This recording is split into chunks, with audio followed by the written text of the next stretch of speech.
मेरा नाम नेथन है और जबकि मेरे शरीर पर कहीं भी टैटू नहीं है, लेकिन फिर भी मैं टैटूज का बहुत बड़ा दीवाना हूँ। जब मैं छोटा था तो मैं हमेशा टैटू बनवाना चाहता था, लेकिन मेरे पेरेंट्स ने कभी मुझे बनवाने नहीं दिया। जब मैं बड़ा हुआ तो मेरे सभी दोस्तों ने टैटू करवाया सिवाय मेरे, और इसका कारण बहुत ही सरल था। मैं अक्सर सभी को ये कहा करता था कि मुझे उस सुई से डर लगता है, लेकिन ये एक झूठ है। हर बार जब भी मैं उस टैटू मशीन की आवाज सुनता हूं तो मुझे उसकी याद आती है। पहली बार जब मैं गैब्रियल से मिला, जो कि एक टैटू आर्टिस्ट थी, तब मैं अपनी एक दोस्त के साथ उसका टैटू बनवाने जा रहा था और मैंने सोच रखा था कि मैं अगले महीने ही टैटू बनवा लूंगा।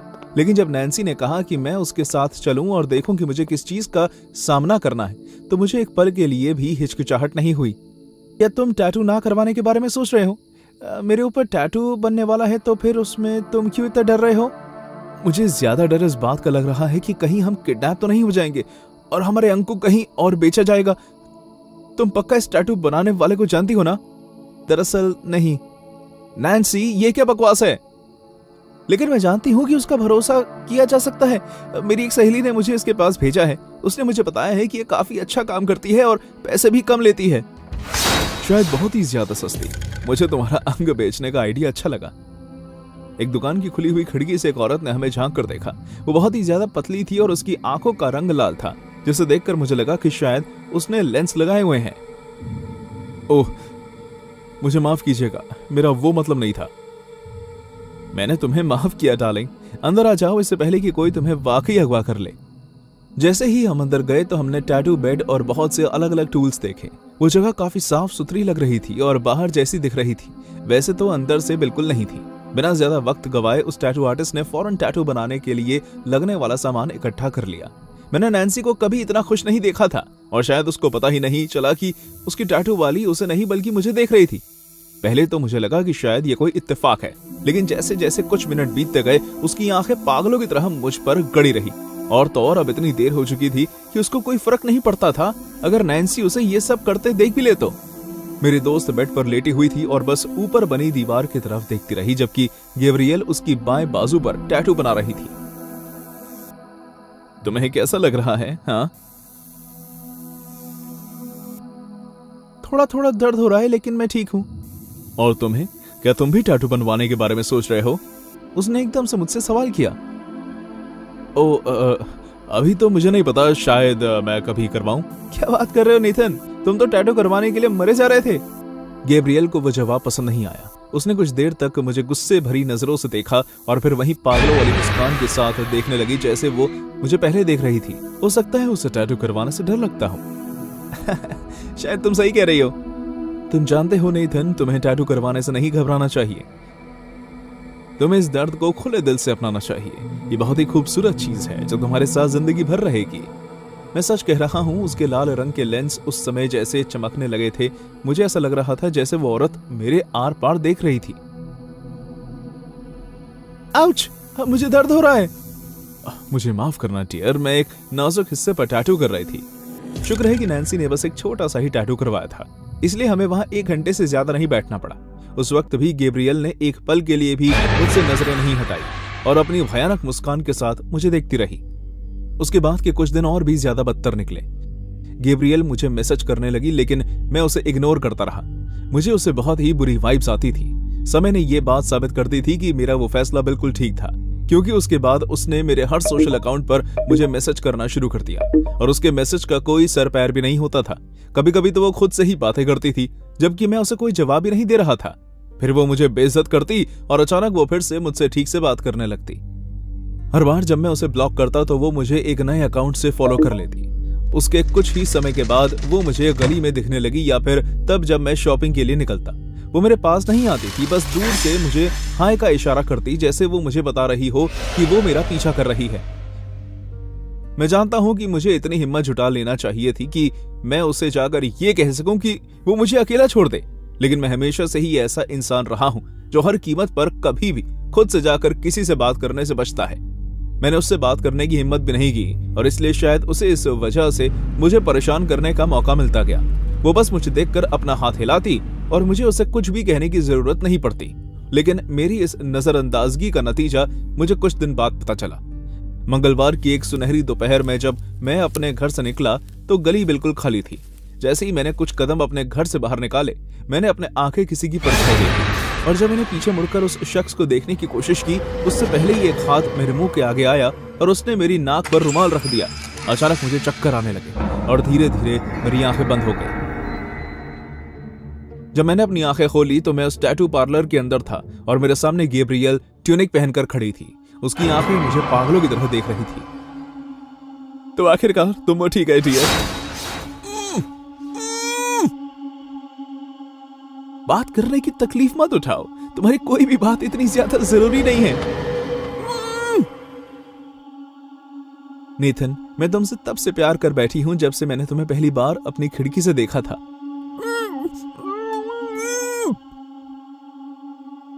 कम ऑन, मैं कोई बेवकूफ नहीं हूं। मुझे पता है कि तुम मुझे जानते तक नहीं हो और ना मैं तुम्हें, लेकिन मेरा प्यार इन सब बातों को नहीं समझता। मैं हैरान बैठा रहा और गैब्रियल ने अपनी ट्यूनिक उतारी और मुझे अपना शरीर दिखाया। उसने बिकिनी पहनी हुई थी। उसके पूरे शरीर पर टैटू बने हुए थे। उसने एक दिल बनाकर उसके अंदर एन लिखा हुआ था। उसका पूरा शरीर लाल हो गया था और सूज चुका था। वो टैटू ताजे थे। जाहिर है कि मैं तुम्हें एक व्यक्ति के रूप में प्यार नहीं करती, बल्कि मुझे तुम्हें देखकर जो महसूस होता है उस चीज से प्यार है। वो दर्द जो मुझे महसूस होता है जब मैं तुम्हें अपने दोस्त से बात करते हुए देखती हूं। मुझे तुम्हें दर्द देने का बहुत मन करता है।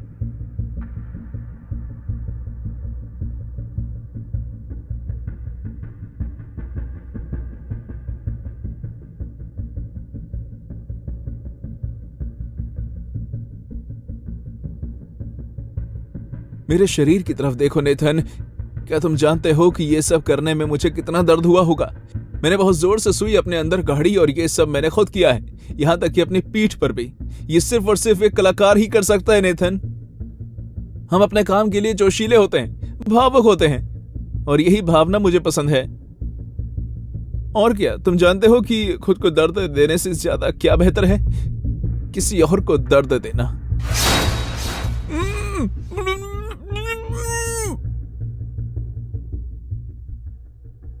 नेथन, मैं अपने नाम का अक्षर तुम्हारे पूरे शरीर में गोदूंगी, और तुम्हें पता है क्या, मैं स्याही का इस्तेमाल नहीं करूंगी, बल्कि खून का इस्तेमाल करूंगी।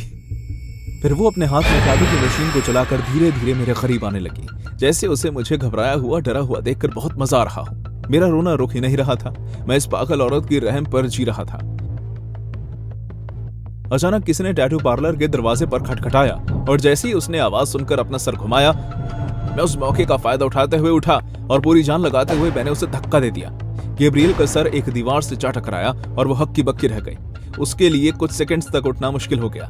इसी बीच मैं उस कमजोर दरवाजे को तोड़ने की कोशिश करने लगा। बच्चे, तुमने गलत पंगा ले लिया है। अब मैं तुम्हारे शरीर पर चाकू से टैटू करूंगी। गैब्रियल ने टेबल से उठाकर अपने हाथ में चाकू लिया और पूरी तेजी के साथ मेरे पास आने लगी। लेकिन इससे पहले कि वो मेरे करीब पहुंचती, मैंने एक आखिरी बार दरवाजे को धक्का लगाया और वो खुल गया। उसने मेरा पीछे करने की कोशिश की, लेकिन वो ये देखकर हैरान हो गई और रुक गई कि उसके सामने दो पुलिस ऑफिसर खड़े थे जिनके हाथ में गन थी। कुछ मिनट के अंदर मुझे खोल दिया गया। पुलिस ने मुझसे पूछताछ की कि आखिर क्या हुआ, और बाकी पुलिस वाले गैब्रियल को ले गए। जब मैंने उनसे पूछा कि उन्हें कैसे पता चला कि मैं यहाँ हूँ, तो मैं उनकी बात सुनकर हैरान हो गया कि वो नहीं जानते थे कि अंदर कौन है। वो तो वहां इसलिए आए क्योंकि पड़ोस से किसी ने शोर आने की आवाज से उन्हें शिकायत की थी। उस दिन के बाद से मैं अभी भी टैटू करवाने का शौकीन हूँ, लेकिन कभी करवा नहीं पाया। जब भी मुझे उस मशीन की आवाज सुनाई देती है तो मुझे वो याद आती है कि धीरे धीरे वो मेरे पास आ रही है, ताकि वो अपने नाम का अक्षर मेरे शरीर पर गाड़ सके। मैं एक टैटू आर्टिस्ट हूँ। टैटू बनवाने के लिए मेरे पास अलग अलग जाति और उम्र के लोग आते हैं। कभी कभी वो मुझे बता देते हैं कि उनको क्या बनवाना है, और कभी कभी मैं अपने काम से उन्हें एक विकल्प देने में मदद करती हूँ। मेरे इस पेशे के कारण मैं हर तरह के लोगों से मिलती हूँ। गुस्से वाले लोग, बदबूदार लोग, सहज स्वभाव वाले लोग और अच्छा बर्ताव करने वाले लोग। लेकिन इस बार एक विशेष ग्राहक ने मुझे बुरी तरह डरा दिया। मंगलवार की एक व्यस्त शाम का समय था, शायद करीब 7 बजे। मैं एक लड़के के हाथ पर बटरफ्लाई बनाने का काम खत्म कर रही थी जब स्टूडियो का दरवाजा जोर से खुला। ब्लू जीन्स और गंदी पीली टी शर्ट पहनकर एक आदमी अंदर घुसा। उसने अपनी आंखें बड़ी करते हुए पूरे स्टूडियो को देखा और फिर उसका ध्यान मेरी तरफ गया। जैसे ही हमारी आंखें खुली, उसके चेहरे पर एक बड़ी सी शैतानी मुस्कान आ गई। क्या तुम ही यहाँ के टैटू आर्टिस्ट हो? हाँ, मैं ही हूँ। ठीक है, बढ़िया। ऐसा कहते हुए वो बड़े ही आराम से सोफे पर बैठकर अपनी बारी आने का इंतजार करने लगा। मैं ये बात देखकर हैरान थी। वो लड़का उस आदमी को देखकर शायद बहुत डर गया था, इसलिए घबराने लगा। जैसे ही उसका काम खत्म हुआ, उसने मुझे पैसे दिए और अपने घर भाग गया। उस आदमी ने उस लड़के का डरता हुआ चेहरा देख लिया था। लड़के को उसकी उपस्थिति से डरा हुआ देखकर वो खुद ब खुद हंसने लगा। अब आप आ सकते हैं। वो आदमी कुर्सी की तरफ आया और पहली बार मैंने उस आदमी के चेहरे को इतने करीब से देखा। उसके पूरे चेहरे पर पहले से ही बहुत टैटू थे। उसने अपनी आंखों के आसपास ऐसा पैटर्न बनवाया हुआ था जिससे उसका चेहरा जोकरो जैसा लग रहा था। उसकी गर्दन और गालों पर सांप का टैटू बने हुए थे। तो क्या आपके दिमाग में कोई डिजाइन है? उसने अपनी जैकेट से एक छोटा कागज निकाला और कहा, मैं चाहता हूं कि ये डिजाइन मेरे माथे पर बनाओ। मैंने कागज खोला और देखा कि वो एक पेंटाग्राम था जिसके बीच में एक शैतान का सर बना हुआ था। ये मेरे लिए पहली बार नहीं था कि मैं कोई अजीब टैटू बना रही थी, इसलिए मैंने एक पेशेवर के तौर पर ही बर्ताव किया। हाँ जरूर। मैंने अपना काम शुरू किया और उस आदमी ने मुझसे बात करना शुरू कर दिया। वो मुझसे अजीब अजीब तरह के सवाल करने लगा। क्या तुम्हें डर नहीं लगता? किस बात का? क्या तुम जानती हो कि इसका क्या मतलब है? हाँ, ये एक पेंटाग्राम है। ये कोई आम पेंटाग्राम नहीं है लेडी। तो फिर क्या है ये? ये बैफोमेट का सिजिल है, अंधेरे के देवता। मुझे एक बात बताओ, क्या तुम भगवान पर विश्वास करती हो? भले ही मेरे पास नजरअंदाज करने की क्षमता थी, लेकिन फिर भी कम से कम बात करने के लिए मैंने जवाब दिया, हाँ। तो फिर तुम्हें शैतान पर भी विश्वास होना चाहिए, क्योंकि शैतान सच में होते हैं।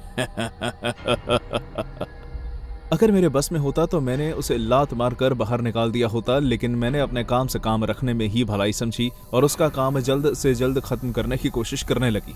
मैंने कुछ नहीं कहा, बस टैटू बनाती रही। मैंने अपने हजारों ग्राहकों को एक से ज्यादा टैटू बनवाने के बावजूद सुई लगते ही घबराते हुए देखा है, लेकिन वो आदमी पत्थर की तरह मजबूत था। वो ना हिला, ना ही उसने एक बार भी उफ किया। ऐसा लग रहा था जैसे उसे कुछ महसूस ही ना हो रहा हो। थोड़ी सी देर की खामोशी के बाद वो फिर बोला, मुझे आज भी याद है जब मेरे अंकल ने मेरे ऊपर ईंट फेंक कर मारी थी, जैसे कि वो एक 9 साल के बच्चे के साथ करने वाला कोई मजाक हो। Oh my God! हाँ, लेकिन वो उस दिन मुझे बचाने के लिए नहीं थे। मैंने बहुत प्रार्थना की, बहुत मिन्नतें की, लेकिन उन्होंने मेरे अंकल के कोई सबक नहीं सिखाया। इसलिए एक रात मैंने उनकी शेविंग क्रीम में सुपर ग्लू मिला दिया। मुझे आज भी उनकी चीखें याद हैं जब उनके चेहरे से उनकी त्वचा खींचकर बाहर आई। कितना मजेदार दिन था। मैं कुछ भी कहने की स्थिति में नहीं थी और मेरे अंदर कुछ तो चल रहा था जिसकी वजह से मैं एक रोबोट की तरह अपना काम करती रही, जैसे कि उस 1 घंटे के लिए मैं उसकी गुलाम थी। मैं चाहकर भी रुक नहीं सकती थी और ना ही उसे ना कह सकती थी। वो बाकी के पूरे समय तक चुप रहा और जैसे ही मैंने अपना काम खत्म किया, मुझे ऐसा लगने लगा जैसे मेरे हाथ सुन पड़ गए हों। वो उठा और शीशे में खुद को देखने चला गया।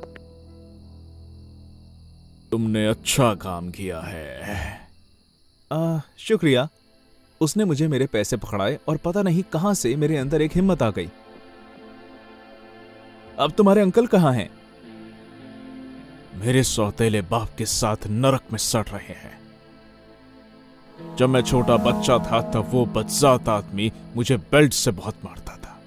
वो मुझे हमारे घर के पीछे बने गार्डन पर लगे पेड़ पर बांधता और तब तक मारता जब तक मैं दर्द के मारे बेहोश नहीं हो जाता। पता है मैंने उसके साथ क्या किया? मेरा दिल जोर जोर से धड़क रहा था, बिल्कुल एक चीता की तरह। मैंने फुसफुसा कर कहा, क्या? मैं हर रात उसके खाने में ब्लीच मिला देता, कभी सूप में तो कभी करी में।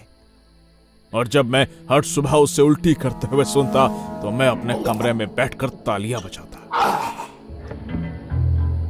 धीरे धीरे उसके दिल ने काम करना बंद कर दिया। सभी को लगता है कि वो आदमी दिल का दौरा पड़ने से मरा था।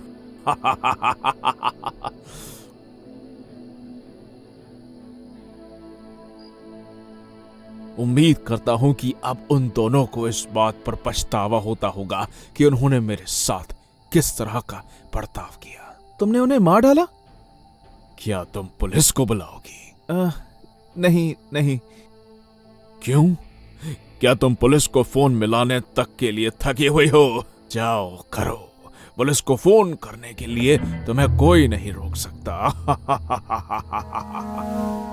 मेरा विश्वास कीजिए, मैं अपनी जगह से 1 इंच भी नहीं हिली। मुझे लगा कि मैंने 1 कदम भी बढ़ाया तो ये पागल मुझ पर कूद पड़ेगा और सच में मेरा कत्ल कर देगा। जब उसे पता चला कि मेरे अंदर इतनी हिम्मत नहीं है, वो अजीब ढंग से मुस्कुराते हुए दरवाजे की तरफ चला गया। निकलने से पहले उसने एक आखिरी बार और मुड़कर देखा और मुझे बाय का इशारा किया। आशा करता हूं कि तुम्हें मुझे दोबारा ना देखना पड़े, और अगर ऐसा हुआ तो पुलिस को फोन करना मत भूलना।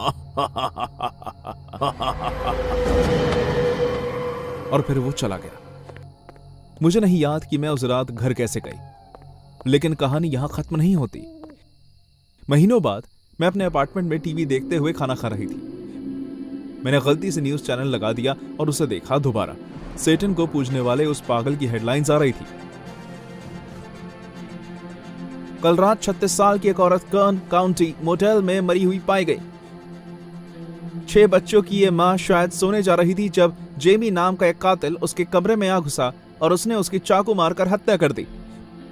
पुलिस का कहना है कि उस औरत का पहला गला घोटा गया और फिर उसकी पीठ पर चाकू से वार करके उसकी हत्या की गई। पुलिस उस आदमी की तलाश कर रही है और उनके पास बहुत से लोग आ रहे हैं जो उन्हें उस आदमी को ढूंढने और उसका हुलिया बताने में मदद कर रहे हैं। मोटेल के स्टाफ ने पुलिस को बताया कि उन्होंने हत्या होने से पहले दिन में एक संदिग्ध आदमी को यहां देखा था। गवाह कहते हैं कि उसके पूरे चेहरे पर टैटू बने हुए थे और यहां तक कि उसकी बाकी शरीर पर भी टैटू ही टैटू थे। उसके माथे पर पेंटाग्राम का टैटू भी था। पुलिस को लगता है कि आदमी एक सेटन था, लेकिन अभी भी इस बात की पुष्टि होना बाकी है। बिना किसी शक के यह बात तो साबित हो चुकी है कि यह हाल ही में हुए काफी अपराधों में से सबसे भयानक कत्ल था। आखिरकार पुलिस ने जेमी को गिरफ्तार कर लिया और इसमें उनकी मदद उसकी खुद की बीवी ने की थी। जिस बात से मुझे और भी ज्यादा हैरानगी हुई वो ये थी कि उसे इस बात का कोई अफसोस नहीं था। जब उसे कोर्ट ले जाया गया तब भी वो मुस्कुरा रहा था और कैमरे की तरफ देखकर हाथ हिला रहा था, ठीक उसी तरह जिस तरह उस रात को उसने मुझे देखकर बाय कहा था।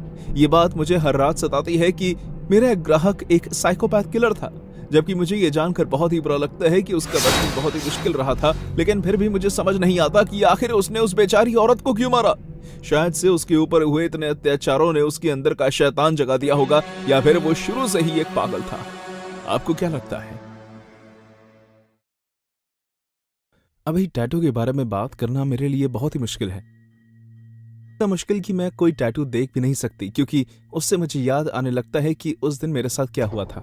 उस वक्त मैं ज्यादा बड़ी नहीं थी और अब मुझे ये बात याद कर बहुत शर्मिंदगी होती है कि मैं कितनी नादान और बेवकूफ थी। जैसे ही मेरी उन लड़कियों से दोस्ती हुई जिन्होंने टैटू बनवाए हुए थे, तो मुझे भी एक बनवाने का शौक चढ़ गया। मुझे ऐसा लगता था कि वो बहुत ही अच्छे लगते हैं और मैं चाहती थी कि मैं भी उन लड़कियों की तरह लगूं। लेकिन इस बीच एक बहुत बड़ी प्रॉब्लम थी, मेरे dad. Come on dad, please. मैंने मना किया ना जैसी। क्यों नहीं? आप मुझे एक अच्छी वजह दीजिए। क्या तुम सच में मुझसे वजह पूछ रही हो? भगवान ने बहुत ही सीधे सीधे कहा है कि हमें अपने शरीर का ख्याल रखना चाहिए, और तुम उसे नुकसान पहुंचाना चाहती हो ताकि बाद में पछता सको। नहीं, बिल्कुल नहीं। मैं इस बात से खफा हूं कि तुमने मुझसे ये बात पूछी। मैं ऐसा नहीं कहूंगी कि वो उस वक्त बहुत ही कठोर थे, लेकिन वो अपने कैथोलिक धर्म के असूलों को लेकर बहुत ही स्पष्ट थे। मैं नहीं पछताऊंगी डैड।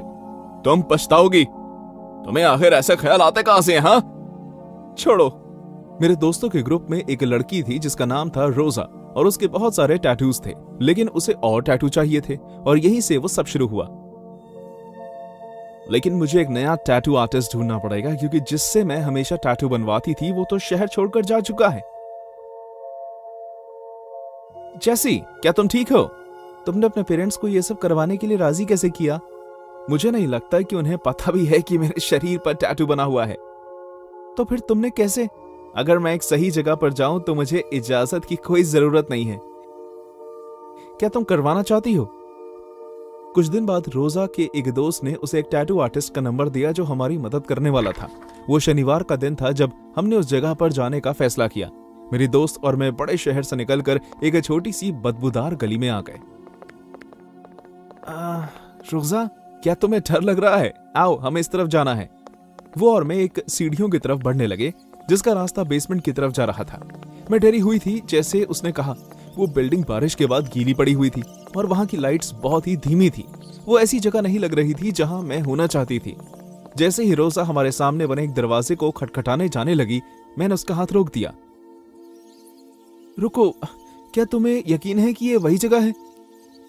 जैसी उसने अपना हाथ झटकाया, इसलिए मैंने भी उसे छोड़ दिया। क्या उम्मीद लेकर आई थी तुम?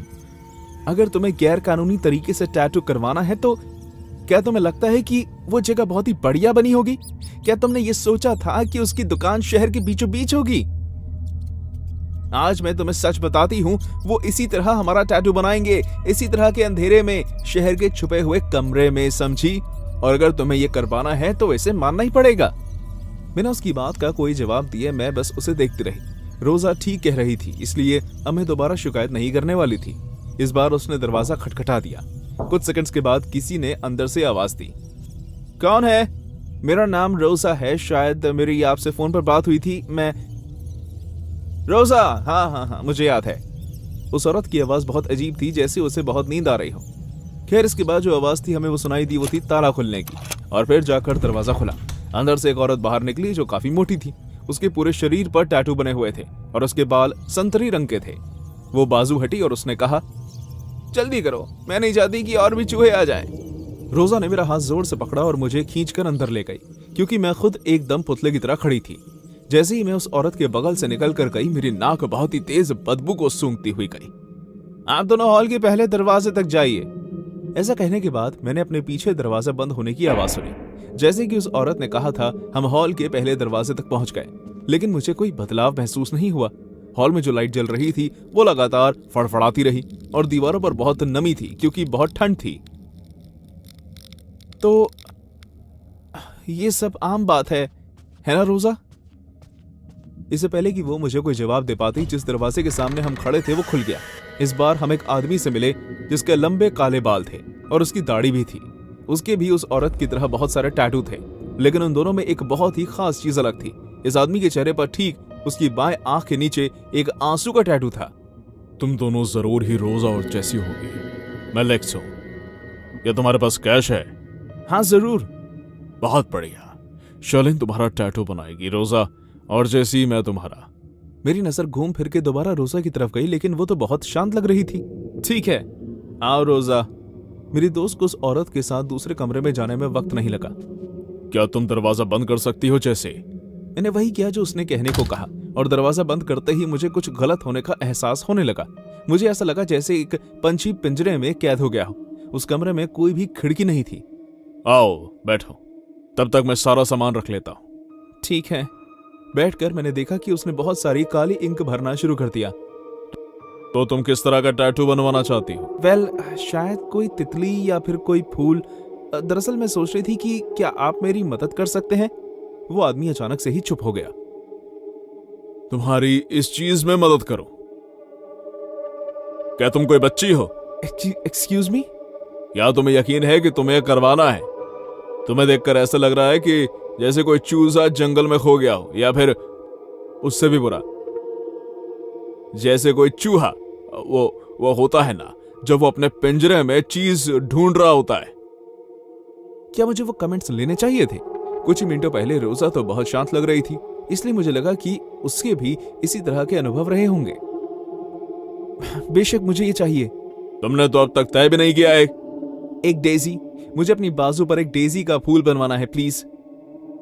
ठीक है। जैसे उस आदमी ने मेरी बाजू पकड़ी तो मेरे रोंगटे खड़े हो गए। मुझे बहुत ही ज्यादा डर लगने लगा जब उसने मेरा हाथ पर टैटू बनाना शुरू कर दिया। हालांकि अच्छी बात यह है कि मुझे ज्यादा दर्द नहीं हुआ। जैसे कि ये सब काफी नहीं था, वो अजीब सी बदबू जो मुझे उस औरत में से आ रही थी वो यहां भी थी। ये बदबू कैसी है? क्या तुम जानती हो जैसी कि मेरे चेहरे पर बने इस टैटू का क्या मतलब है? उस आदमी ने मेरे सवाल का जवाब देने के बजाय मुझसे सवाल पूछा। ये आंसू क्या इसका कोई खास मतलब भी है? ये सब तुम्हारे साथ इसलिए हो रहा है क्योंकि तुम बेवकूफ हो।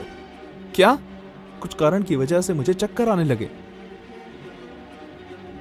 अगर तुम इतनी सीधी नहीं होती तो तुम्हें पता होता कि आज तुम मरने वाली हो। मेरे पास उस आदमी को जवाब देने या जगह रहने की हिम्मत नहीं थी। जब मेरी आंख खुली तभी मेरे अंदर उठने की हिम्मत नहीं थी, लेकिन मैं बात कर पा रही थी।